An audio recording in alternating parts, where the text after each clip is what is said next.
The number 1 pick in the 1992 draft, Shaq, shared an interesting story with Ashley Neville about the circumstances surrounding him ending up with the Orlando Magic that year. I don't know if you heard this story, but in 1992, I think the draft was in June or something, I meet Mr. Stern in March. And he says to me, hey, no, you are, can't wait for you to come to the NBA. Then he pulls me to the side, you want to play where it's cold or where it's hot? No. He asked me that.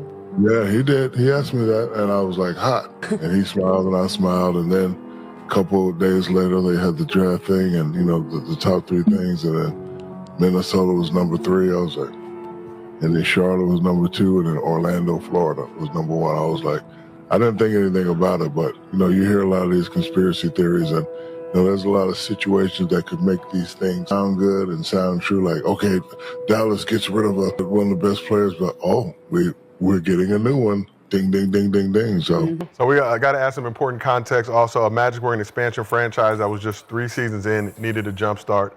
They were in the finals by Shaq's 3rd season in 1994-95, beat Jordan's Bulls to get there after MJ had just come back from playing baseball. But do you guys believe Shaq's David Stern story about the 1992 draft? Did you have one of those? You want to play where it's cold or where it's hot?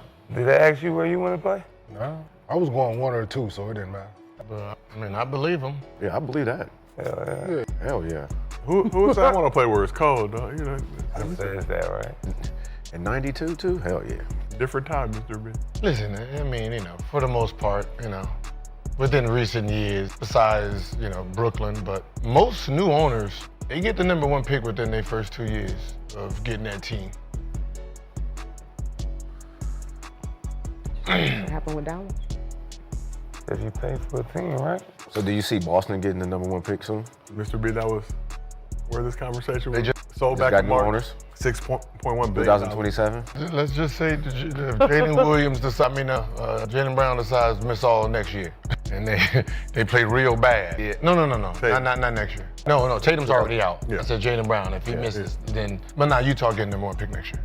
So the Utah Jazz, you've predicted on this couch on Gils Arenas, presented by Underdog. What 1-2 pick? On this Boston. Huh? I think the boy from BYU going to Boston. I think they're gonna end up with that #1 pick. He's going to one city. Utah Jazz. You think so? Yeah. They ain't tired of that. Nah. They don't want that. They don't want that. They don't want that. You know what? So there's been a lot of They can talk handle that for so much. throughout the history of the draft lottery about the potential of it being rigged. You can go all the way back to 1985, Patrick Ewing, the frozen envelope story, amongst other things. But I want to ask you all, do you think the NBA draft lottery is rigged, or do you believe in the ping pong balls? I just want to know why they don't show us the process. Right? Like, why they don't show us? Why they just bring the envelopes out? Didn't they used to show it, right?